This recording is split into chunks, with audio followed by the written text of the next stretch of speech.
পাকিস্তানে মার্কিন ইরান আলোচনা ব্যর্থ হবার পর ট্রাম্প ঘোষণা দিলেন হরমুজ প্রণালী অবরোধের। পাল্টা ইরান জানালো কোনো সামরিক জাহাজ প্রণালীতে প্রবেশ করলেই পরিণাম ভোগ করতে হবে। ব্রেন্ট ক্রুডের দাম $70 থেকে লাফিয়ে উঠেছে $119। মিত্রদেশ যুক্তরাজ্য জানিয়ে দিয়েছে এই অবরোধে তারা নেই। আর ভাইস প্রেসিডেন্ট ভ্যান্স বলছেন বল এখন ইরানের কোর্টে। কিন্তু প্রশ্ন হলো, এই আসল দাবা খেলায় আসলে কে কার কিস্তি? 39 দিনের যুদ্ধের পর পাকিস্তান মধ্যস্থতাকারীর ভূমিকায় ইসলামাবাদে মার্কিন ও ইরানি দলের সরাসরি বৈঠকের ব্যবস্থা করেছিল। ইরানি পক্ষ 70 জনেরও বেশি বিশেষজ্ঞ নিয়ে আলোচনায় বসেছিল এবং তারা আন্তরিকভাবে আলোচনা করতে প্রস্তুত ছিল। অপরদিকে মার্কিন দল 21 ঘন্টার মধ্যে বৈঠক গুটিয়ে নেয়। সাবেক মার্কিন কূটনীতিক রব ম্যালি এই প্রসঙ্গে বলেন, ইরান যে দাবি আগেই প্রত্যাখ্যান করেছিল তা পুনরাবৃত্তি করতে 21 ঘন্টাও বেশি, কিন্তু সত্যিকারের আলোচনার জন্য তা ছিল অপ্রতুল। ইরানের পররাষ্ট্রমন্ত্রী আরাগচি দাবি করেছেন, একটি চুক্তির ঠিক দোরগোড়ায় এসে মার্কিন পক্ষ হঠাৎ চরমপন্থী অবস্থান নেয় এবং একের পর এক নতুন শর্ত জুড়ে দিতে থাকে। বিশ্লেষকদের অনেকে মনে করেন ইসলামাবাদের আলোচনা থেকে ইসরায়েলকে বাদ দেওয়া হয়েছিল বলে নেতানিয়াহু সরকার এই প্রক্রিয়া নস্যাৎ করতে সব রকম চেষ্টা চালিয়েছে।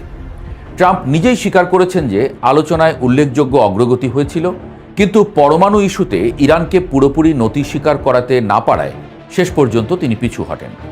আলোচনা ভেঙে পড়তেই ট্রাম্প ঘোষণা দিলেন হরমুজ প্রণালীতে পূর্ণ অবরোধের।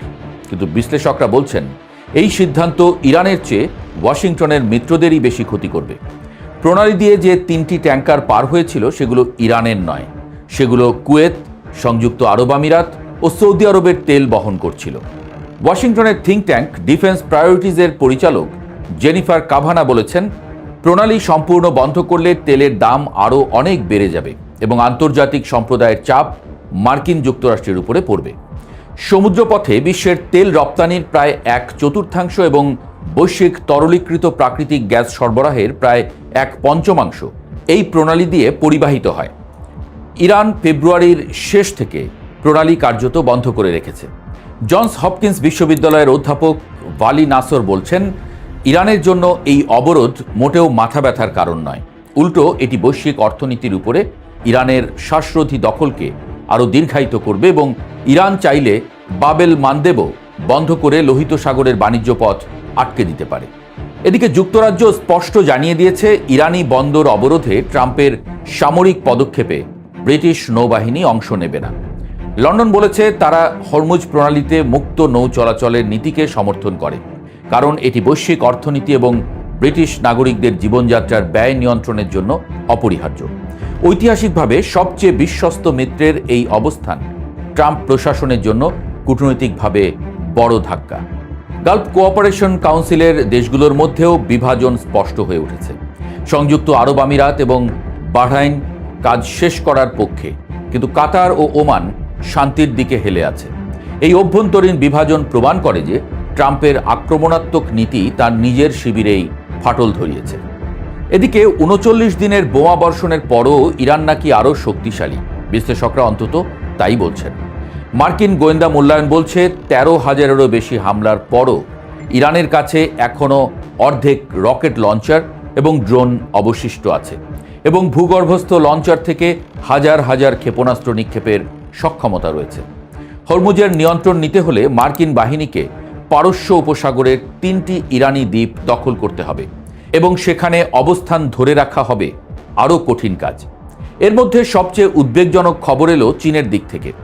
মার্কিন গোয়েন্দা সংস্থাগুলো জানাচ্ছে, চীন ইরানের নতুন বিমান প্রতিরক্ষা ব্যবস্থা পাঠানোর প্রস্তুতি নিচ্ছে, যা শুধু মৌখিক সমর্থন নয়, বাস্তব সামরিক সহায়তার ইঙ্গিত দেয়।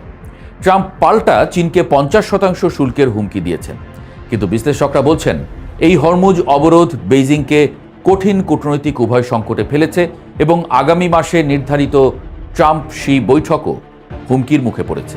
আলোচনা ব্যর্থ হলেও মার্কিন ভাইস প্রেসিডেন্ট জেডি ভ্যান্স পুরোপুরি দরজা বন্ধ করেননি।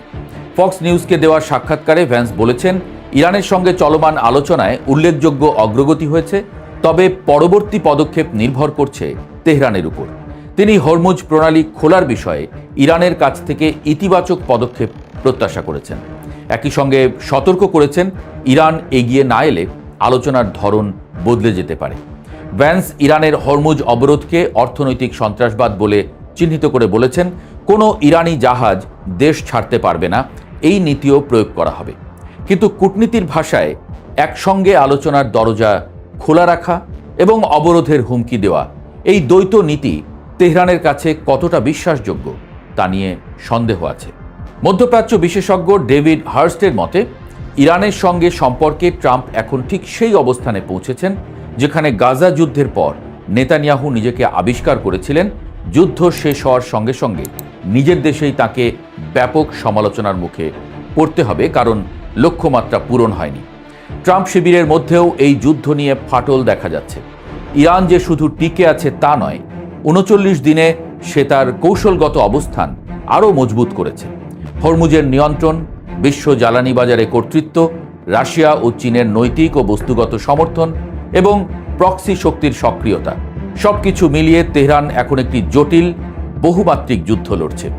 ওয়াশিংটনের পক্ষে শুধু বিমান হামলা আর নৌ অবরোধ দিয়ে এই সমীকরণ বদলানো সহজ নয়, এমনটাই বলছেন বিশ্লেষকরা। বিশ্লেষকদের মতে এই মুহূর্তে 3টি পথ খোলা। 1, ইরান নমনীয় হয়ে নতুন করে আলোচনায় বসে এবং হরমুজ আংশিকভাবে উন্মুক্ত হয়। 2, ট্রাম্প সত্যিই সামরিক পদক্ষেপ নেন এবং সংঘাত আরও বড় আকার ধারণ করে।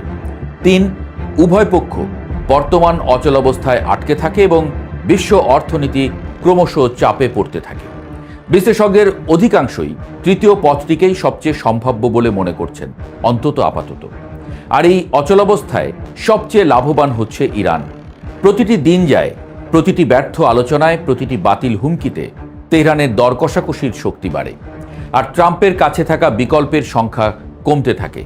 দাবা বোর্ডে এখন যে চাল চলছে তাতে কিস্তিমাতের ঝুঁকি কার বেশি, ওয়াশিংটনই সেই প্রশ্নের জবাব দিতে পারে।